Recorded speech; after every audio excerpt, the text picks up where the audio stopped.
Let's shift gears a little to talk about the Liberal Party in Tasmania, which is losing members as certain elements in some state divisions seek to push it towards the Green left on issues like climate change, gender ideology and the Voice to Parliament referendum. There's a new report today suggesting that Tasmanian division has a membership revolt on its hands, with the entire northeast branch shutting down in protest of Jeremy Rockliff's elitist, that's a quote, reign as Liberal Premier.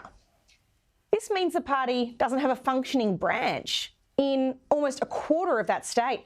Michael, what's going on in the ground in Tasmania to make members turn against the Premier?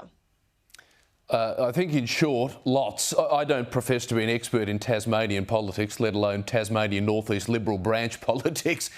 But I note that there was something, I think the Australian reported it's a figure of around about 40 people have walked out. So if that's the extent of the branch, it's not massive, but it does cover a rather large geographic area, as you point out.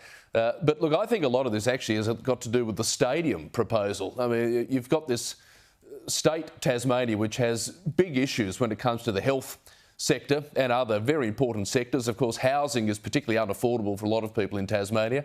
And yet you've got a state government in cahoots, it seems, with the Albanese federal government and the AFL, this multi-billion-dollar behemoth, trying to tell everybody it's in their interest that a huge amount of money is spent on this massive stadium in historic Hobart. And most people can't see the sense in it, certainly not taxpayers' money being spent on it. So there seems to be a bit of a Marie Antoinette disconnect between those in the halls of power in Hobart and the rest of the state, particularly in a state which is now financially doing it pretty tough, it seems.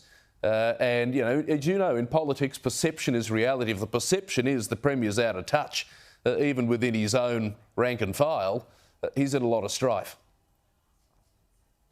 How much of this is, do you think, about the position he's taken to support the referendum to insert a voice to Parliament and the executive into the Constitution? Well, I don't think it helps his cause within the Liberal Party rank and file. And look, where Tasmania will land on this, I have no idea, but it wouldn't surprise me if Tasmania became a no state. It does look like a number of jurisdictions are going to be no jurisdictions. Your home state of Queensland, I think, is virtually already conceded by most that it'll be in the no column. So there'll be a lot of fighting for 4 out of the remaining 5 states. And I said it wouldn't surprise me at all if Tasmania, which is, you know, historically a relatively conservative jurisdiction, goes into that particular column. And I mean, Mr. Rockliff has his own point of view, that's fine. But I think the majority, and the polling consistently shows this, the majority of Liberal Party members will vote no. So again, this could be a sticking point for a lot of them.